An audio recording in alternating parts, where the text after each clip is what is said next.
ईश्वर की प्यारे संतानों के रूप में मेरे निजात्मा कि साधक सदैव मंगल कामना से भरा रहे।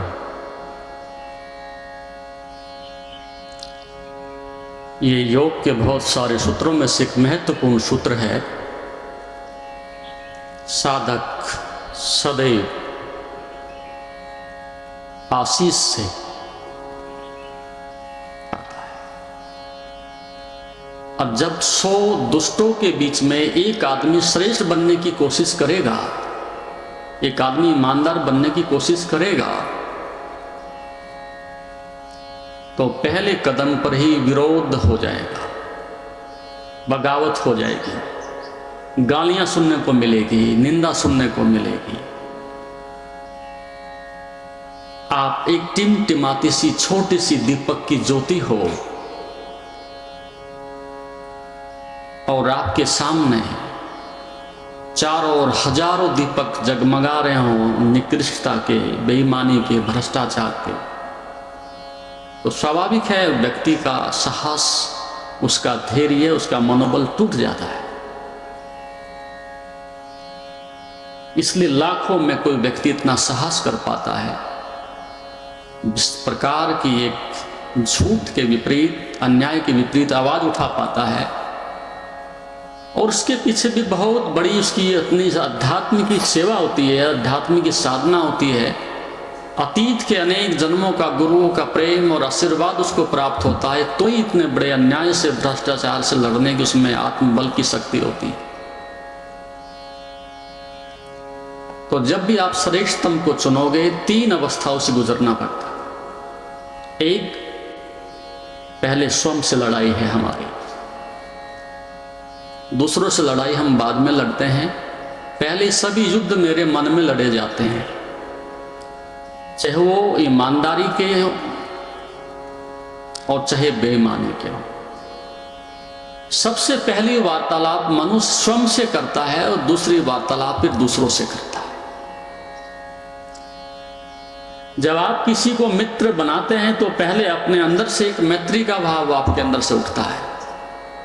जब शत्रु बनाते हैं तो स्वयं के अंदर से भाव उठता है, और फिर आप निर्णय लेते हो, उस बात को आगे बढ़ाते हो। तो जब आप किसी श्रेष्ठ कार्य के लिए निकलते हो तो पहले आपका नकारात्मक मन, आपका कमजोर मन पहले कदम पर वही बगावत करता है, छोड़ो क्या रखा है, हमने क्या करना है। और एक बात ध्यान रखें, संसार में बेकार आदमी अधिक नहीं है। ये भी बात थोड़ी सी आपको आश्चर्यजनक लगेगी। बेकार आदमी अधिक नहीं है, लेकिन निष्क्रिय बेकार आदमी अधिक है। थोड़ा सा स्पष्ट कर देते हैं, निष्क्रिय बेकार आदमी अधिक हैं। सपोज सामने एक व्यक्ति किसी के साथ दुराचार कर रहा है, किसी के घर में चोरी कर रहा है, किसी की इज्जत लूट रहा है, किसी का अपमान कर रहा है, किसी के साथ मारपीट हो रही है, तो आप में से 99% आदमी वहां तमाशगीन होंगे। आपको रस आएगा।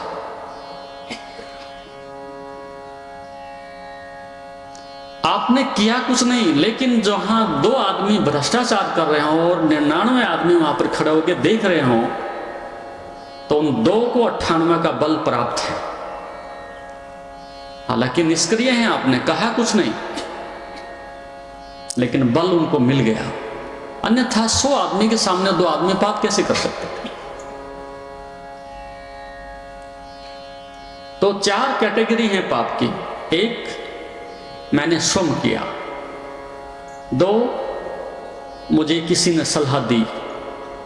3, तीसरे के पास जब वो बात पहुंची वो हर्षित हुआ। 4, सामने खड़ा था लेकिन निष्क्रिय था, कुछ किया नहीं। 4 श्रेणियां पाप की हैं।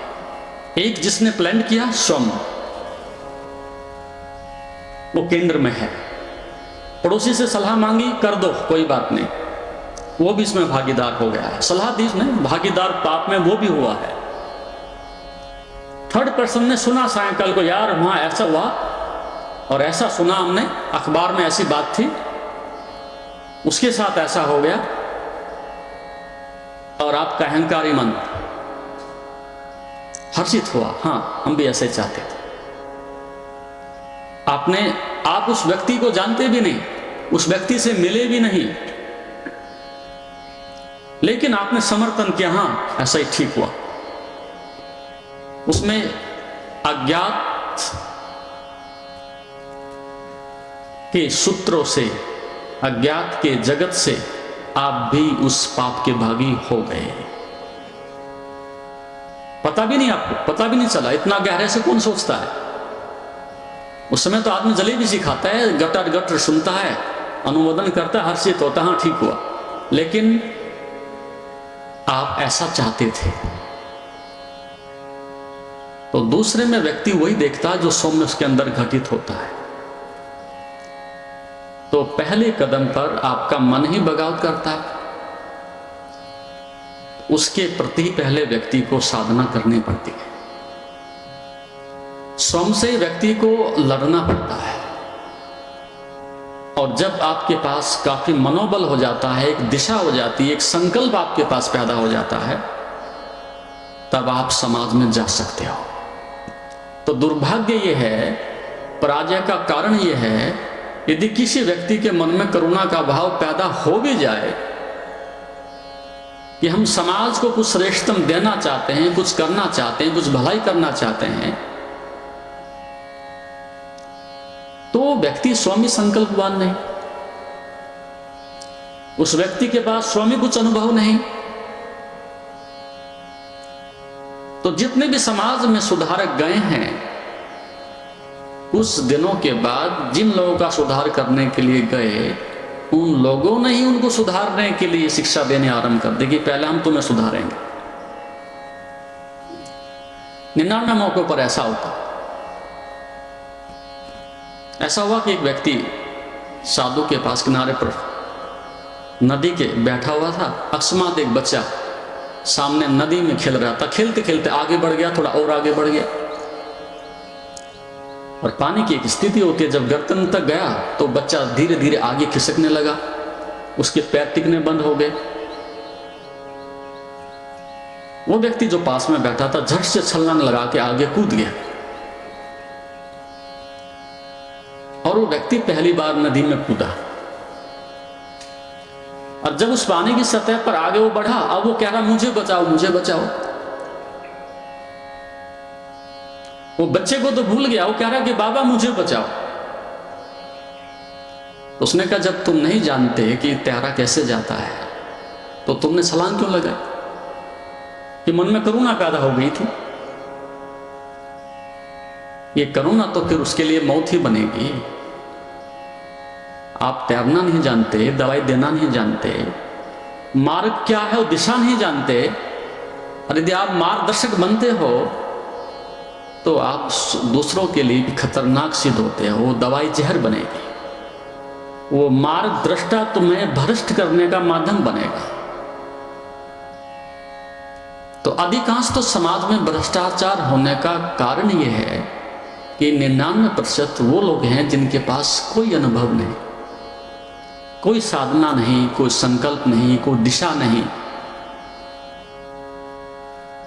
बस एक पोशाक भर बदलने की जरूरत है कि वो नेता बदलने चाहिए, साधु बदलने चाहिए, कोई भी बदले। उन्हें ब्रेन बदलने की जरूरत नहीं, आचरण बदलने की जरूरत नहीं। ऐसा हुआ इजराइल में, एक आदमी का दिमाग किन्हीं कारणों से क्षतिग्रस्त हो गया। उसको डॉक्टर ने सलाह दी कि तुम इस ब्रेन को जो है ट्रांसप्लांट करा दीजिएगा, क्योंकि जैसे ब्लड होता है, किसी का हम चाहें डोनेट कर सकते हैं, ब्लड ले सकते हैं, बॉडी के बहुत सारे पार्ट बदले जा सकते हैं, अब सुविधा है। और आने वाले समय में जो संभावना मैं बता रहा हूं कि ब्रेन भी ट्रांसप्लांट हुआ करेंगे। इतनी बड़ी सजा देने की तिहाड़ की जेल में जरूरत नहीं पड़ेगी। तो इजराइल की बात थी, टेक्नोलॉजी डेवलप है, उन्होंने कहा कि ब्रेन ट्रांसप्लांट करा देते हैं। वो लैब में गया, वहां पर बहुत सारे ब्रेन पहले से रखे हुए थे। उसने कहा पहले नंबर पर वहां पर एक ब्रेन रखा हुआ था। उसने कहा ये किसका ब्रेन है? कि एक मैथमेटिक्स के एक टीचर का ब्रेन है। ठीक है, क्या कीमत है? 500 रुपये। वो आगे बढ़ा, दूसरा ब्रेन दिखाया, बोला ये एक ब्रेन है, एक टीचर का है, 1000 रुपये कीमत है। 40 साल की उम्र में ये मर गए, उस समय का उनका एक ब्रेन है। उसने कहा ठीक है, ये एक पैसे वाले का व्यापारी का ब्रेन है। बोले ठीक है, इसकी क्या कीमत है? 15,000 रुपये कीमत है। ये 60 वर्ष में चल बसे, इनका ब्रेन आपके काम आता हो तो देखिए। उसने कहा ठीक है, आगे बढ़ो। तो सामने एक बहुत बड़ा फ्लास्क में, एक सिलेंडर में सजा करके बड़े सुंदर ढंग से उसमें बल्ब लगा करके ब्रेन रखा हुआ था। उसने कहा ये किसका ब्रेन है? बोले कि ये पॉलिटिशियन का है। उसने कहा इसमें क्या विशेषता है, क्या कीमत है? बोले इसकी कीमत 5 लाख रुपए है। बोला इसकी विशेषता? बोला इसकी विशेषता है कि ये कभी उपयोग में नहीं आया।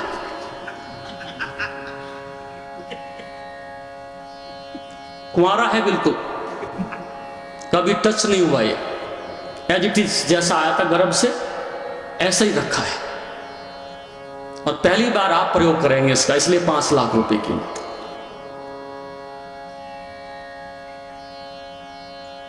उसने कहा अच्छा तो ठीक है, फिर यही ले दो।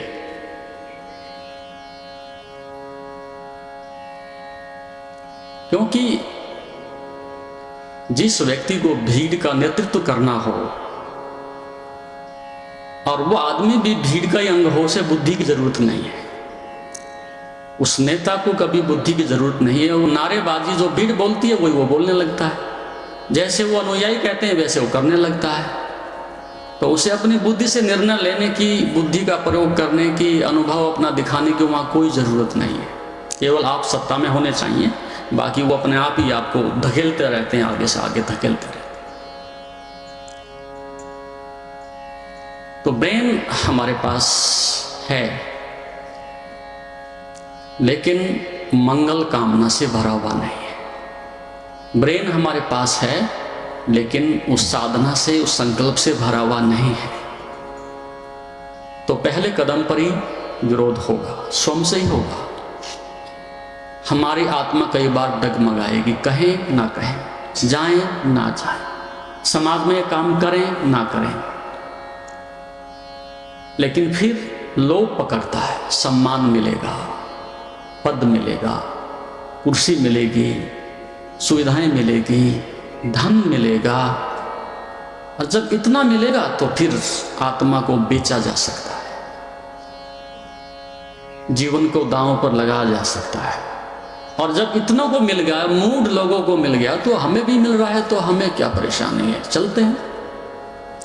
अधिक भाग को सहानुभूति नहीं, हमें अपने अहंकार की पूजा करनी है। बस निर्णय हो गया, हम भी उस दौड़ के एक अंग बन जाते हैं।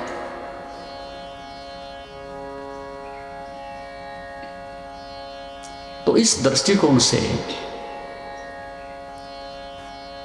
पहले कदम पर आपका मन बगावत करता है, और यदि आप फिर भी नहीं रुकते और आपका संकल्प दृढ़ है और आपके अंदर प्रेम की भावना है, तो जब आप समाज में कदम रखोगे, पहले कदम पर लोग निंदा करेंगे, गाली देंगे, चुगली करेंगे,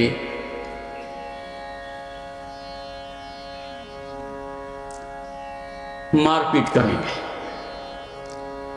क्योंकि अतीत में आज तक हमारे साथ यही हुआ है। जो श्रेष्ठतम लोग थे, जिन लोगों ने भी कार्य किए हैं, उन लोगों को हमने सिवाय तिरस्कार के, अपमान के, सजा के और कुछ नहीं दिया। आज भले ही हम उनकी पूजा करते हों, लेकिन उनके साथ यही हुआ, और इसके कारण एक बहुत बड़ी क्षति हुई है कि जिन लोगों में कुछ श्रेष्ठतम करने का था, इस प्रकार की इतिहास की मूर्ताओं को देख करके उन लोगों ने नाहक सस्ते में अपने जीवन को दांव पर लगाने का फिर साहस नहीं किया। कि जब अच्छे लोगों के साथ लोगों ने ऐसा किया है तो लगभग वही कहानी हमारे साथ दोहराई जाए। उसमें से अधिकांश लोग रुक गए, लेकिन फिर भी साहस किया कुछ लोगों ने। तो उसमें से पहले कदम पर इस प्रकार की बगावत होगी। दूसरे कदम पर आप फिर भी नहीं रुकते, चलते ही रहते हो, अपने कार्य में करते रहते हो। फिर आप उपेक्षा के शिकार हो जाते हो। फिर कहते हैं मूड है, पागल है, कोई समझदारी तो है नहीं, अब ये नहीं सुनता तो मरने दो उसको। लोग पीठ कर लेते हैं। और उपेक्षा मनुष्य के लिए और भी अधिक पीड़ादायक होती है। कोई आपको दो गाली दे करके निकल जाए तो आदमी कम से कम लगता तो है कि भाई कुछ दिया है, इसने कुछ दिया है। और एक आदमी जब घूर करके उपेक्षा करके ऐसे निकल जाए तब आदमी को बहुत पीड़ा होती है। उपेक्षा को चाहे वो पत्नी की हो, चाहे बेटे की हो, चाहे गुरु की हो, चाहे पड़ोसी को हो, उपेक्षा में लंबे समय तक सहन नहीं कर सकता, बहुत बेचैनी पैदा होती है। कुछ तो करे, कुछ तो बताए, मौन साध ले आदमी। न शत्रुता की बात करता, न मित्रता की बात करता। एक आदमी के मन में भय लगता है, पता नहीं क्या षड्यंत्र रचेगा। तो दूसरे चरण में आप उपेक्षा के शिकार बनोगे, कोई रुचि नहीं दिखाएगा आपने। और तीसरे कदम पर सफलता आपके चरण छुएगी। उन्हीं लोगों की जो गालियां दिया करते थे, श्रद्धा लौट आएगी, विश्वास लौट आएगा। वो नमन करने लगेंगे कि हाँ आप ठीक थे। तो इतनी कीमत चुकाने के बाद, इतने एक संकल्प से गुजरने के बाद, इतना पुरुषार्थ करने के बाद आप उस अवस्था में, उस शिखर पर, उस कार्य को करने के लिए, अपनी श्रेष्ठता को सिद्ध करने के लिए पहुंचते हो। तो गुरु के महान होने का और कोई कारण नहीं था कि गुरु में कोई विशेष बात है। गुरु का अर्थ यही था, एक बहुत लंबा अनुभव था उसके पास, एक बड़ी परिपक्वता थी उसके पास। अब यदि एक छात्र एमएससी और पीएचडी करके आ रहा है और जो प्रोफेसर उसको पढ़ा रहा है, दोनों के बीच में कई बार तो ऐसा होता है, एक रात का अंतर होता है।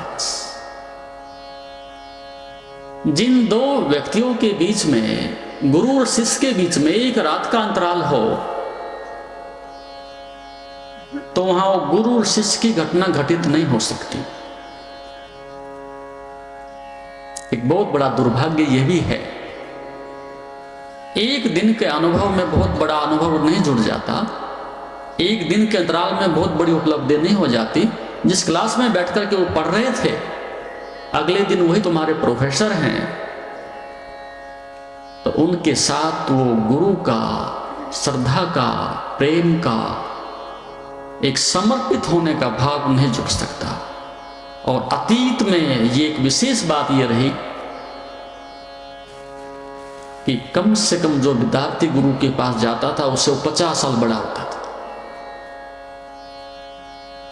जब वो 25 वर्ष का ब्रह्मचारी होता था, युवक होता था, तो 75 वर्ष का जो है लगभग श्वेत दाढ़ी, सफेद जीवन और लंबा अनुभव उसके पास होता था।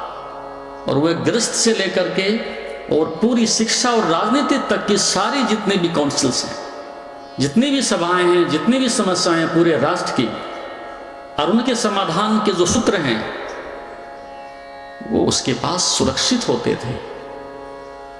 और वो पहले दिन से ही बच्चे के मन में वो बातें डालता था, वो कला उसमें विकसित करता था, वो दिशाएं उसमें जो है निर्धारित करता था कि पहले दिन से सफलता की कुंजी उसका अनुसरण करने लगती थी।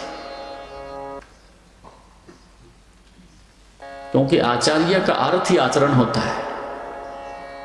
इतना श्रेष्ठ आचरण गुरु का, इतना प्रेम गुरु का, इतना अनुभव उसका, तो कोई उपाय नहीं बचता था कि मन दूसरे का वहां तर्क दे करके वहां से बाहर निकल जाए।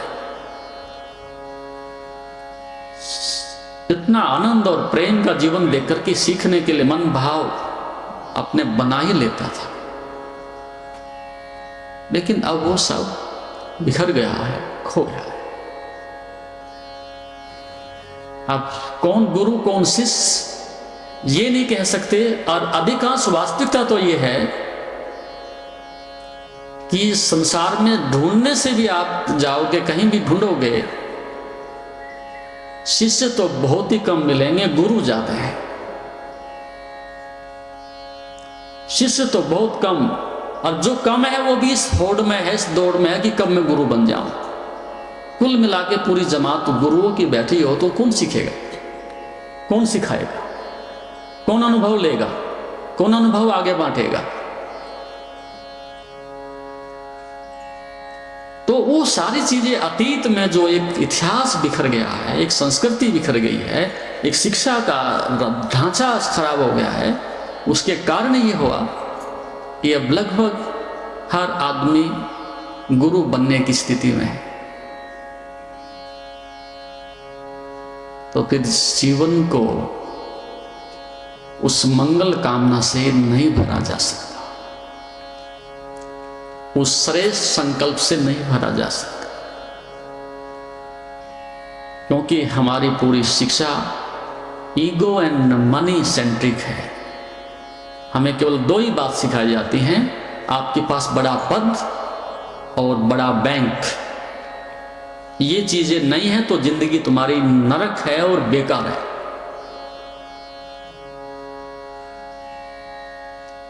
और इस भाव को लेकर के जब विद्यालय से बच्चा निकलता है, और ये मिलनी संभव नहीं दोनों चीजें, कभी दोनों में से एक मिलेंगी कभी नहीं मिलेंगी, तो बच्चे में एक आत्मग्लानि पैदा होती है, एक इन्फिनिटी पैदा होती है, एक बगावत पैदा होती है, और फिर वो उस राह को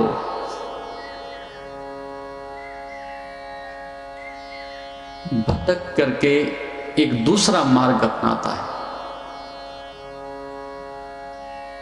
जिसको हम गुंडागर्दी कहते हैं। अब लगभग 80% हमारे विद्यार्थी इस गुंडागर्दी में जाने के लिए विवश हैं।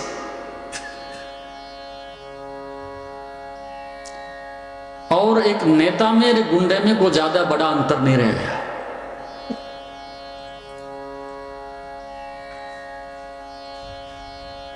जो सफल हो गए वो राजनीति में चले गए, जो सफल नहीं हुए वही लोग गुंडागर्दी में चले गए।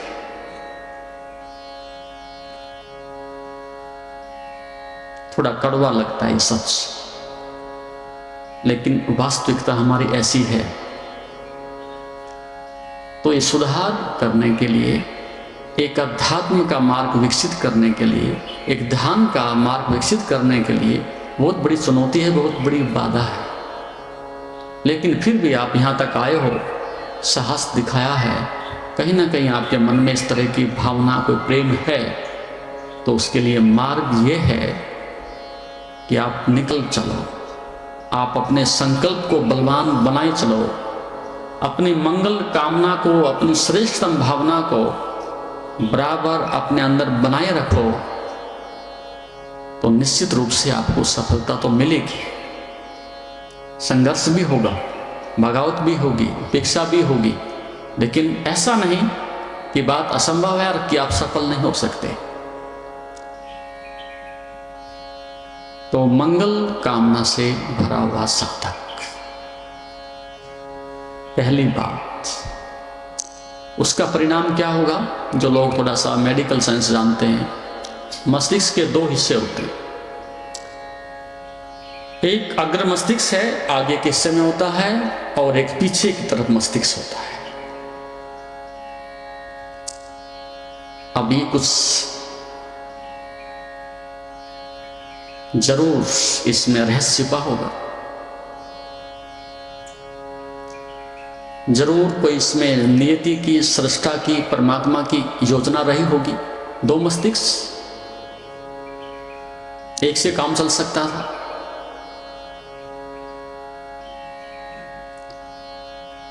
तो नियति ने ये मनुष्य के अंदर संभावनाओं को, उसके रहस्यों को प्रकट करने के लिए दो अवस्थाएं बनाई हैं। एक साधारण तल पर, संसार के तल पर,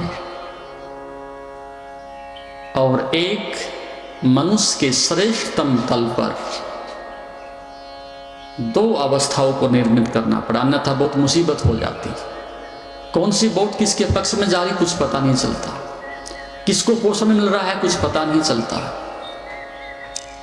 कौन धर्म में उतर रहा है कौन अधर्म में उतर रहा है कुछ पता नहीं चलता। तो वहां दोनों मस्तिष्क में विभाजन कर दिया है। जो निकृष्टतम है,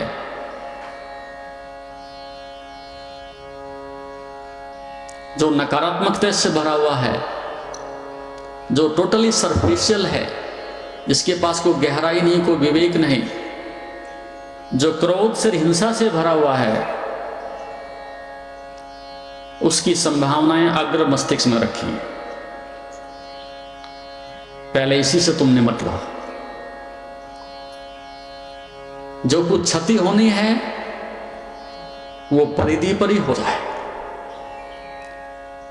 परमात्मा ने श्रेष्ठतम को पीछे सुरक्षित रखा है,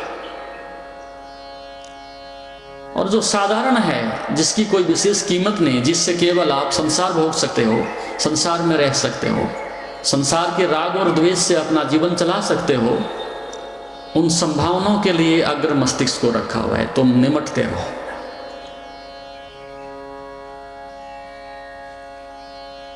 तो जब साधक उस मंगल कामना से, उस विधायक संकल्प से, उस श्रेष्ठतम साधना से अपने जीवन को आगे बढ़ाने की कोशिश करता है, तो उस समय उसका जो पीछे का मस्तिष्क है वो सक्रिय हो जाता है, और उस मस्तिष्क की साधारण आदमी में अग्र मस्तिष्क से पीछे का मस्तिष्क 4 गुना अधिक विकसित है। 4 गुना उसकी संभावनाएं अधिक है। और यदि आप साधना करते हैं, ठीक दिशा में साधना करते हैं, तो लगभग वो 50 गुना अधिक हो सकता है। यदि एक आदमी एक बार गाली दे, तो उस अवस्था में आप 50 बार उसको क्षमा कर सकते हैं। 50 बार उसके प्रति आप शुभ संकल्प से भर सकते हैं। वो पीछे इसके मस्तिष्क की पावर है। अन्यथा वो गाली देता तो आपने प्रतिक्रिया करके गाली ही देनी थी। लेकिन पीछे का मस्तिष्क है जो सकारात्मकता से, उस परम चेतना से, उस विधायक चिंतन से, उस शक्ति को संग्रहित किए हुए है, वो तत्क्षण सामने आते नकार देता है कि नहीं, ऐसा नहीं करें। तो जब साधक का वो मस्तिष्क सक्रिय हो जाता है, विकसित हो जाता है, और उस मंगल कामना से लबालब भर जाता है, उस समय उसको हम प्रज्ञा कहते हैं। प्रज्ञा का अर्थ कि जैसे एक अंधेरे में आदमी लाठी लेकर के टटोलता है, कहां रास्ता है, और जिसको आंख है वो टटोलता नहीं, उसे जहां रास्ता है वो दिखाई पड़ता है, उसका अनुसरण करता है। तो जब तक आप ये सोचते हैं कि ये काम पाप बनेगा कि पुण्य बनेगा, इसको हम करें कि ना करें, उतने तक आपका मन बराबर असमंजस में रहता है, दुविधा में रहता है। और जब ये भी सोचना ना पड़े, वो काम उस मस्तिष्क को दे दिया जाता है, और उसके द्वारा जो भी होता है वो पुण्य ही होता है, श्रेष्ठ ही होता है। उसके लिए कोई दुविधा नहीं है, कोई प्रायश्चित नहीं है। तो इस प्रकार की प्रज्ञा को प्राप्त करने के लिए, इस प्रकार की मंगल कामना से भरने के लिए 3 साधक को साधन दिए हैं। उसमें से एक होता है जिसको हम कहते हैं मनोगुप्ति,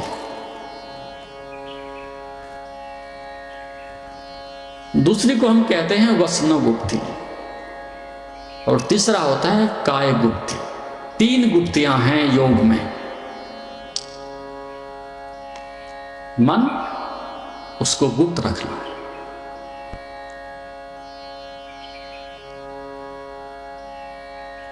वचन, उसको गुप्त रखना है। और का 3 पौड़ियां हैं। पहले हमने 7 की बात की थी, शॉर्ट में कर देते हैं। 3 पौड़ियां हैं। मन की गुप्तियां क्या है? यदि आप मन का विस्तार बाहर करते चले जाते हो तो उससे अधर्म निर्मित होता है। यदि मन का विस्तार इंद्रियों के द्वारा बाहर ही बाहर करते चले जाते हो तो नरक निर्मित होता है।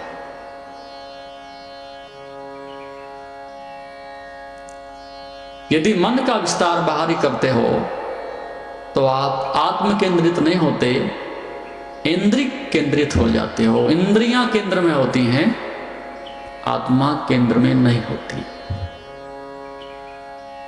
बाहर विस्तार का अर्थ है झूठ के साथ, बहिर्मुखता के साथ, पदार्थ के साथ, विषय के साथ, इच्छाओं के साथ, कल्पनाओं के साथ आप समझौता कर रहे हो। आप शक्ति को नाहक दूसरे में उड़ेल करके अपने सत्य को व्यर्थ में कूड़ेदान पर फेंक रहे हो। तो मनोगुप्ति का अर्थ है योगस्सा चित्तवृत्ति निरोधा, मन की वृत्ति का नियंत्रण, मन का निरोध। मन की गति पदार्थ पर नहीं, परिधि पर नहीं, बाहर की ओर नहीं, उसकी गति को चेतना की ओर अभिमुख करना, ये मनोगुप्ति है। और जब मनोगुप्ति आपको प्राप्त होती है उस अवस्था में पहला लक्षण यह होता है कि धीरे धीरे वासनाएं क्षीण हो जाती हैं। और जिस दिन वो क्षीण होती है तो आपके पास केवल आवश्यकताएं बचती हैं। और आवश्यकताओं के साथ अधिक शक्ति खर्च नहीं होती। आवश्यकताओं के साथ पाप करने की जरूरत नहीं होती। आवश्यकताओं के साथ दूसरे का शोषण करने की जरूरत नहीं होती, क्योंकि सीधी सीधी शरीर से संबंधित है। 2 जोड़ी कपड़े चाहिए, आराम से उपलब्ध हो जाएंगे। श्रेष्ठतम कपड़े चाहिए, फिर वो पेरिस में भी नहीं मिलेंगे, यूके में नहीं मिलेंगे, कहीं नहीं मिलेंगे। शरीर की भूख मिटाने के लिए भोजन चाहिए, दाल रोटी और सब्जी में कोई कमी नहीं, वो सबको मिलती है, पूरे भारत में मिलती है। लेकिन हमें 5 स्टार का भोजन चाहिए, होटल का भोजन चाहिए और विदेश का भोजन चाहिए, उसकी कोई सीमाएं नहीं है। आप करोड़ रुपए लगाएं तो भी आपकी जीभ तृप्त नहीं होती। मकान में रहना है, 2 हवादार कमरों में भी आप जीवन आराम से निकाल सकते हैं। लेकिन आप नक्शा लेके घूमते रहें और जिंदगी भर मकान ही बनाते रहें तो इतना भोजन, इतने मकान, इतनी गाड़ियां, इतने कपड़े, इतना स्टैंडर्ड बनाने के लिए आपको झूठ से, बेईमानी से, रिश्वत से, भ्रष्टाचार से तो समझौता करना ही पड़ेगा। कहां से आएगा?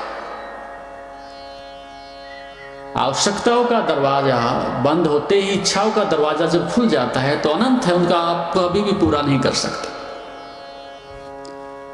तो मनोगुप्ति का अर्थ यह है जब हमने ईमानदारी से आवश्यकता का जीवन जीना है, इच्छाओं का नहीं। क्योंकि इच्छाएं सदैव गुलाम बनाती है, भिखारी बनाती है, अपनी आत्मा को बेचने के लिए मजबूर करती है। कभी भी आप किसी से मांगने के लिए जाते हो, किसी की आत्मा, एक भिखारी की आत्मा भी स्वीकार नहीं करती।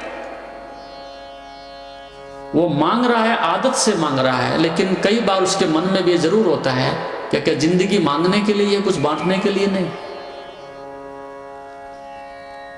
आत्मा कभी स्वीकार नहीं करती। किसी से आप दान भी लेने जाओ, परोपकार के लिए भी मांगने जाओ, तो भी एक बार को आत्मा संकुचित होते, यार पता नहीं वो देगा कि नहीं देगा।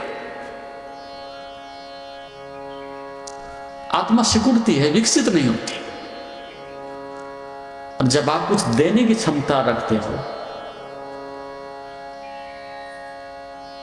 उस समय आपकी आत्मा फैलती है कि कम से कम प्रभु ने मुझे इतना अवसर तो दिया, कुछ देने का अवसर, तो लेके आदमी शुक्रता है।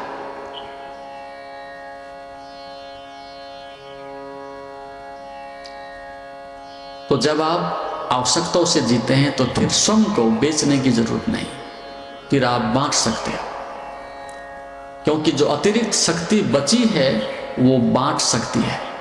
यदि सारी शक्ति बाहर इकट्ठा करने में हमारी लग जाती है, शोषण करने में ही नष्ट हो जाती है, तो उस अवस्था में फिर आप बांट नहीं सकते और आदमी की सीमाओं का कोई अंत नहीं। ऐसा हुआ, एक मित्र अपने मित्र से आकर के पूछता है, यार तुम बड़े उदास बैठे हो, क्या हो गया?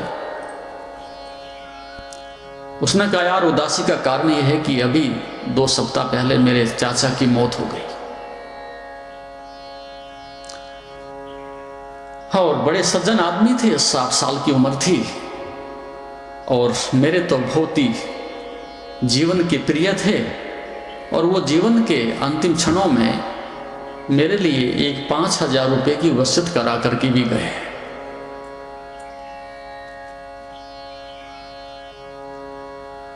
उसने कहा फिर?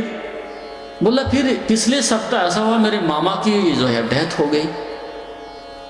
वो भी बहुत नेक इंसान थे, 40 साल की तो उम्र थी, छोटे बच्चे थे।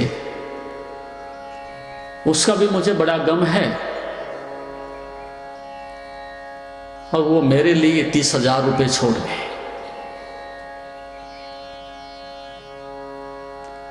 और बोले अब ये सप्ताह ऐसे निकल रहा है, कुछ हुआ ही नहीं।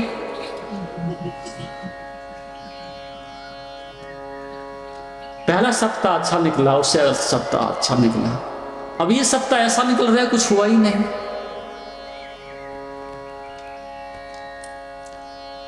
मनुष्य की नीति, उसका मन मरे हुए आदमी का भी शोषण करने लगे है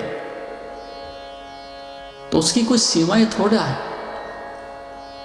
जिंदों को हम लूटते रहे, लेकिन हम ये भी दुआ करने लगे, ये भी प्रार्थना करने लगे कि इनकी मौत भी हमारा शोषण बने, इनकी मौत भी हमारी वासना बने। उससे ज्यादा निकृष्ट बात तो और मनुष्य की क्या हो सकती है। हम में से बहुत सारे लोग हैं जो ऐसी उंगलियों पर गिना करते हैं। कब वो खाली स्थान करे और हमें सत्ता मिल जाए, हमें गद्दी मिल जाए, हम भी थोड़ा सा मालिक बन के देख लें। ऐसे तो कोई बनने नहीं देता, मरे हुए को मालिक बन जाए। लेकिन ये एक सकारात्मक मन की सोच नहीं है, एक धार्मिक मन की सोच नहीं है। आप ऐसी सोच मत रखना, सृजन करना, संघर्ष भी करना पड़े तो करना, अच्छे के लिए करना, श्रेष्ठ को पाने के लिए करना, क्योंकि जीवन उसी के लिए है, शक्ति उसी।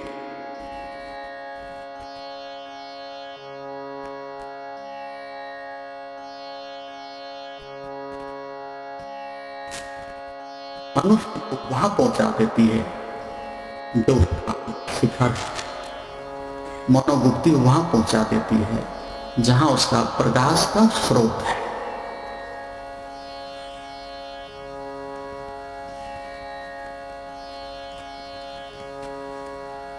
दूसरा, शोध कर्म, वचन गुप्ति। कल भी मैंने बताया था, कुछ लोग नए आ रहे होंगे। संसार के यदि आप देखें अतीत में लौट करके, लगभग 90% जो विवाद हैं, कलेश हैं, वो आदमी के वाणी के हैं। जितने विवाद हैं आप देखोगे सब वाणी के विवाद हैं। बाप के, बेटे के, गुरु के, शिष्य के, परिवार के, राजनीति के।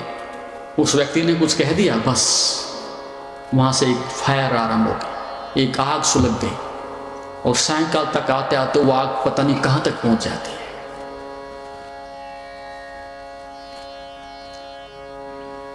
इतने कटु वचन तलवार की तरह से बेधते हुए आदमी प्रयोग कर लेता है।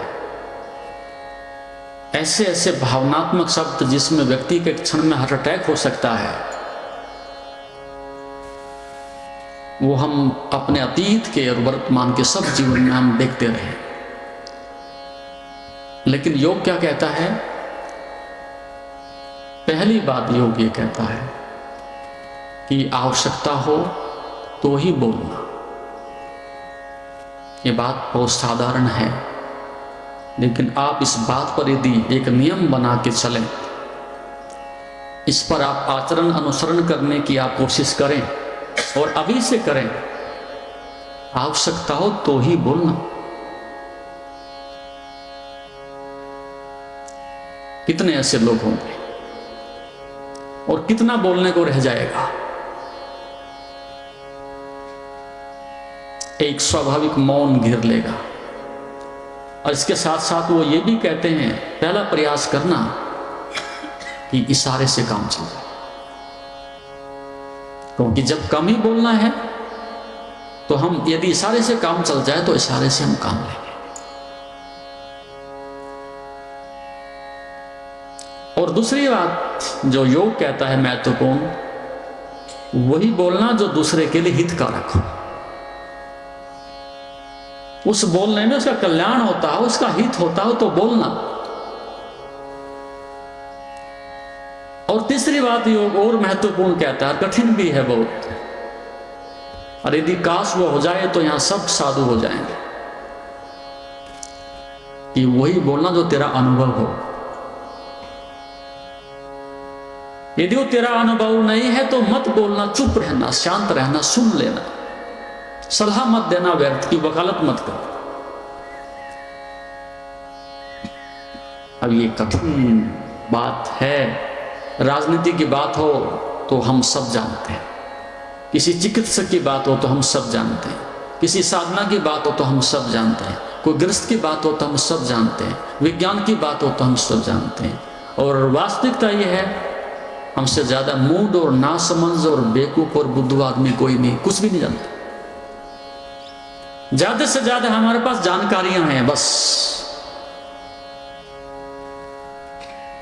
जानकारियों के उस संग्रहालय को तुम ज्ञान से जोड़ के देखने लगो, उसे अनुभव से जोड़ के देखने लगो, और उस पांडित्य से तुम आत्मा की बात भी करने लगो, तो वो बेईमानी है। वही कहना जो तुम्हारा अनुभव हो, अन्यथा चुप रह जाओ।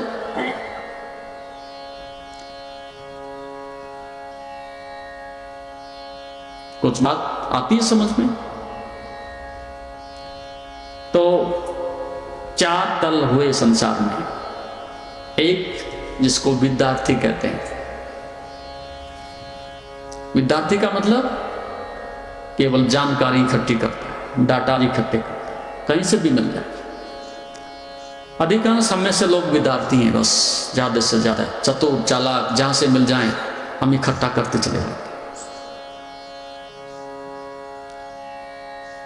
विद्यार्थी का मतलब जिसके पास मेमोरी है, स्मृति है, जो ज्ञान के लिए नहीं स्मृति की परीक्षाएं पास करता है। ज्ञान का और स्मृति का कोई तुलना नहीं कर सकता। जो भी आप परीक्षाएं पास करके आए हैं, पीएचडी करके आए हैं, आप ये मत समझना कि हम ज्ञानी होकर के आ गए। आपने ज्यादा से ज्यादा अपनी स्मृति की परीक्षा पास की, मेमोरी की परीक्षा पास की। ज्ञान से मत जोड़ना, वहीं से एक तो पाखंड पैदा होता है, वहीं से तो अहंकार पैदा होता है। तो ज्यादा से ज्यादा हम लोगों में विद्यार्थी हैं, बस यहां से जानकारी, वहां से जानकारी, शास्त्र से जानकारी, उस आदमी से जानकारी, इस अखबार से जानकारी, वो कटिंग लेकर के हम घूमते रहते हैं, उसी को हम दूसरे में शेयर कर लेते हैं। दूसरा दल जिज्ञासु का होता है। जिज्ञासु का मतलब कुछ संदेह पैदा होने लगा अपने ज्ञान के ऊपर, इस कूड़े कचरे के ऊपर, इस जानकारी के ऊपर थोड़ा संदेह आता है, यार ये बात पढ़ी थी, सुनी भी थी, लेकिन इसकी तो दिशा सही नहीं, इसके तो परिणाम अच्छे नहीं, इससे मिलता तो कुछ नहीं। ज्यादा से ज्यादा जानकारी हम बांट लेते हैं, लेकिन कोई तृप्ति नहीं मिलती, कोई शांति नहीं मिलती। तो उसमें जिज्ञासा पैदा होने लगती है, एक कुतूहल पैदा होने लगता है, एक क्यूरियोसिटी पैदा होने लगती है। स्वयं के ऊपर थोड़ा संदेह पैदा होने लगता है। कि दिशा गलत है कि सही है, और उसके लिए वो तर्क का सहारा लेता है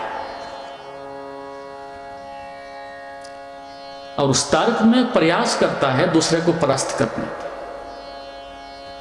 जानकारी लेने के साथ साथ जानने की कोशिश कम करता है, दूसरे को परास्त करने की कोशिश ज्यादा करता है, तो उसका जो कुतूहल है वो सरफेशियल होता है, इतना डीप नहीं होता। बातें वो ब्रह्म की जरूर करता है, लेकिन ब्रह्म के मार्ग पर चलने के लिए अभी वो तैयार नहीं है। जिज्ञासा दिखाता। और तीसरा जिसको मुमुक्षु कहते हैं, उस मुमुक्षु का अर्थ अब निर्णय हो गया है। अब आग लगी थी, उसको ठीक से जो फपोले पड़े हैं हाथ में, अनुभव करके देख लिया है, कितने भटके हैं वो सब अनुभव हो गया है, और अब इसके आगे इस अज्ञान में, इस मूढ़ता में जीने के लिए एक क्षण भी स्थगित नहीं किया जा सकता। अब चाहिए तो मात्र ज्ञान चाहिए बस, अब चाहिए तो अनुभव चाहिए, अब मार्ग चाहिए, उसके लिए सब कुछ कीमत चुकाने के लिए राजी है। जैसे मछली को थोड़े समय के लिए बाहर निकाल के फेंक दो जल से, तो जीवित नहीं रह सकती। मुमुक्षु का अर्थ है अब संसार से मोह भंग हुआ, अब जानकारी से, उस झूठी संग्रहालय से मन उबा, उस सुख से भी उबा और उस दुख से भी उबा। क्योंकि आप सोचते होंगे कि दुख से ही उबते हैं, दुख से तो उबते ही हैं, लेकिन मुमुक्षु तब बनता है कि जब वो सुख से भी उब जाता है। क्योंकि सही अर्थों में देखा जाए तो सुख ही मछली के मुंह में जैसे आप आटा लगा करके कांटा डाल के छोड़ देते हो, उसी से तो फंसती है। संसार के सुख से तो फंसते हो, तभी बाद में दुख आता है, पहले सुख फंसाता है। सम्मान का हो, प्रेम का हो, किसी प्रकार का संसार का सुख हो, वो आदमी को फंसाता है, बाद में दुख पैदा होता है। तो मुमुक्षु का अर्थ है कि अब सुख से भी उब गए और दुख से भी उब गए, दोनों को देखा। और तीसरा जो स्टेप होता है उसे संत कहते हैं, साधु कहते हैं। उस वैराग से पार होकर के मंदिर तक पहुंचता है। तो वचन मुक्ति का अर्थ हुआ कम बोलना, सार्थक हो वो बोलना, अनुभव हो उसी को बोलना। तो आपके जीवन के 99% कलेश और विवाद खत्म हो जाए। आचरण में लाइएगा, अनुभव करिएगा, और फिर आता है काय गुप्ति।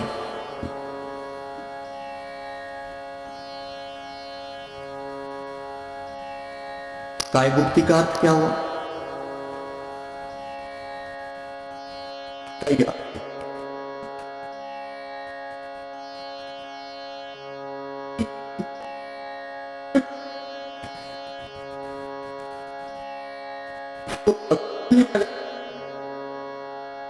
खाने में लगा रहता है।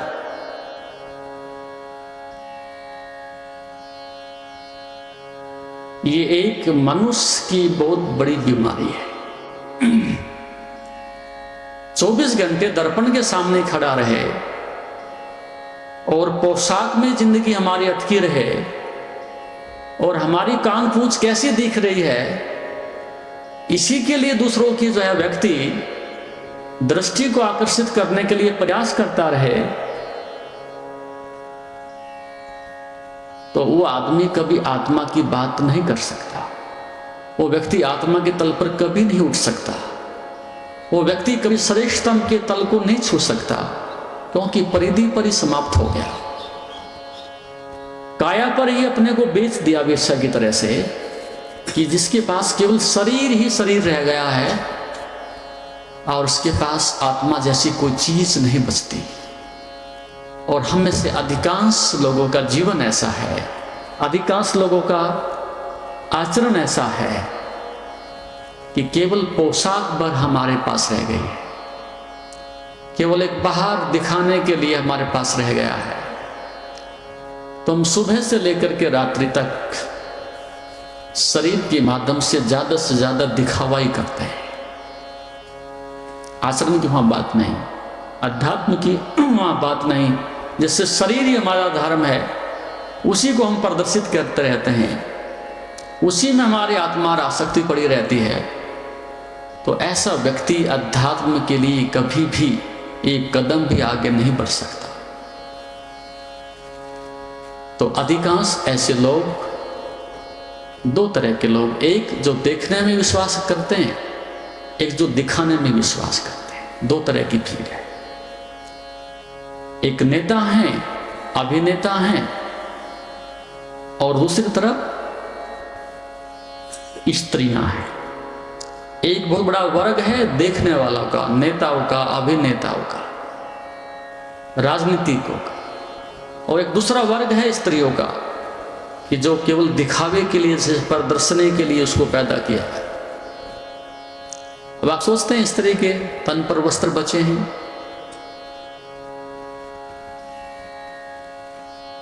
कभी हम एक बाजार में बिकने वाली स्त्री के लिए शब्द प्रयोग किया करते थे, उसके तन पर कम से कम वस्त्र हुआ करते थे, क्योंकि उसको अपना व्यवसाय चलाना है, अपना शरीर बेचना है, उसको अपनी आजीविका से पैसे अर्जित करने हैं। तो उसका पूरा आकर्षण ही शरीर को नग्न रखने में था, उसको दिखावा करने में था।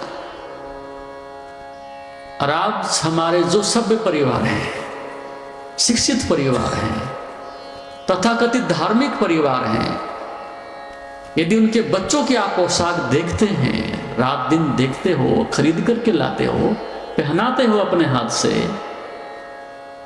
तो क्या आपकी आत्मा सभ्यता की दृष्टि से इस बात को स्वीकार करती है?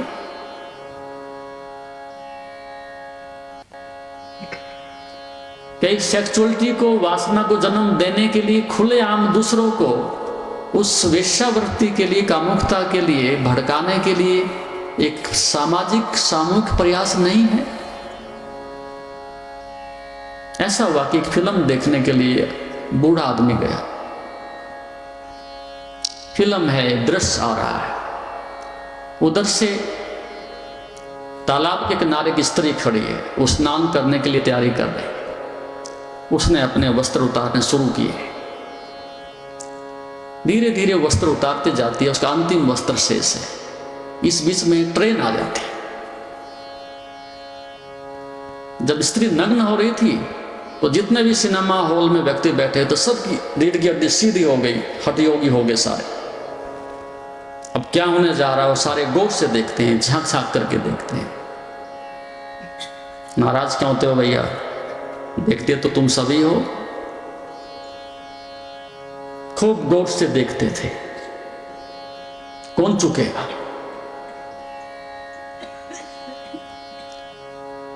तो अवसर हाथ से निकल गया, बहुत पीड़ा हुई, कि धीरे से रीढ़ फिर नीचे आ गई।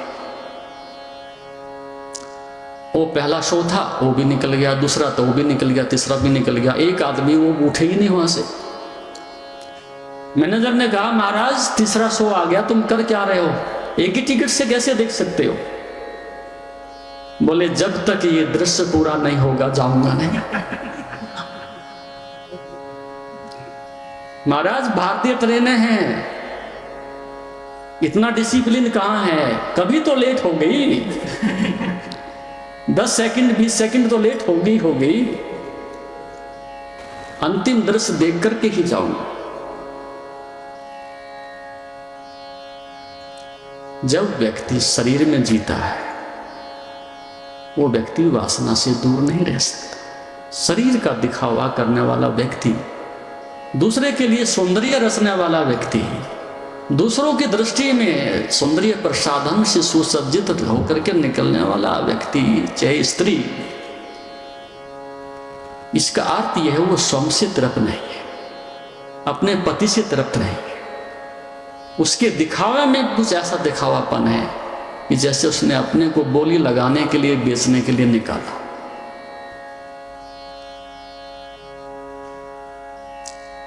पोशाक बहुत कुछ बता देती, चेहरे तो बताते हैं, पोशाक बहुत कुछ बता देती है कि तुम्हारे तन पर क्या है। मन पर हम झांक के ना देख सके, लेकिन तन पर बहुत कुछ बता देता है। संगति बहुत कुछ बता देती है, भोजन बहुत कुछ बता देता है। तो वे मनुष्य की पहचान है। तो सीधी सी बात ये थी कि तन ढकने के लिए वस्त्रों की आवश्यकता है, सर्दी गर्मी से बचने के लिए आवश्यकता है। ठीक है, उसका उपयोग कर लेते हैं, अच्छी बात है, होना चाहिए। लेकिन जब ये चीज एक दिखावे में आ जाती है, एक फैशन में आ जाती है, एक आकर्षण का कारण बन जाती है, दूसरों की दृष्टि में हम कैसे लगते हैं, ये दिखावे की बात आ जाती है, उस अवस्था में ये सब चीजें जो काय की गोपनीयता है वो समाप्त हो जाती है। तो काय गुप्ती हमें उसकी जो आवश्यकता है वो हम पूरा करते हैं। वचन गुप्ती जो आवश्यक है उन शब्दों का हम उपयोग कर लें। मनोगुप्ती जो मन की संभावना है उसका हम उपयोग कर लें। ये जीवन है, ये जीवन का मार्ग है, ये उसका साधन है, ये इसका उपयोग है। इसके सहारे आप उस मंगल कामना से भर सकते हैं, उस श्रेष्ठ संकल्प से स्वयं को भर सकते हो, उस अपने परम सत्य को जानने की राह पर, उसके शिखर पर आप पहुंच सकते हैं। ये सूत्र महत्वपूर्ण है, ध्यान रखिए, थोड़ा हृदय तक जाने दीजिएगा, थोड़ा 2 कदम चलने की कोशिश करिएगा, क्योंकि श्रद्धा आचरण से बढ़ती है, सुनने से नहीं बढ़ती। आप 1 कदम भी चलोगे तो 100 कदम बढ़ने का साहस आपका आचरण पैदा करेगा। सुन सुन करके श्रद्धा नहीं बढ़ सकती। जिस दिन करोगे ऐसा मिलेगा, उस दिन स्वयं अंदर से एक आग पैदा हो जाएगी, एक ज्वाला उठ जाएगी, तब आप आगे बढ़ सकते हो। और अन्यथा उसके विपरीत छोटी बात, एक बात कह के खत्म करता हूं। थे यहां अमृत कलश सारे विष से भरे, थे यहां अमृत कलश थे सारे, थे यहां अमृत कलश सारे विष से भरे। असलियत मालूम जब हुई कि पी लिए, असलियत मालूम जब हुई कि वो पी लिए, जो भी जहर है इंद्रियों के सारे पीने के बाद ही पता चला। लेबल तो सबके ऊपर सुरग के ही लगे हुए थे, लेकिन जानने के बाद, पीने के बाद ही पता चला। कलश तो थे, लेबल लगे हुए थे कि अमृत भरा हुआ है। संसार में सभी जगह ऐसा ही धोखा होता है, सभी जगह नेम प्लेट पर अमृत ही लिखा हुआ है, सुरग लिखा हुआ है। थे अमृत कलश सारे विष से भरे। असलियत मालूम हुई जब पी लिए, देह पर तो लग गए टांके, देह पर तो लग गए टांके, लेकिन दिल के जख्म रह गए अनसिए। वो दिल के जख्म नहीं भरे जा सकते। सर्जरी हो सकती है, शरीर के टांके भरे जा सकते हैं, लेकिन मन के जख्म इतनी आसानी से नहीं भरे जाते। तो ये साधना स्थली है, ये साधना है, जीवन को उस ऊंचाई तक ले जाना है। तो इन जख्मों को मरहम करने के लिए, पट्टी लगाने के लिए योग, ध्यान, धर्म तुम्हारी ओम शांति।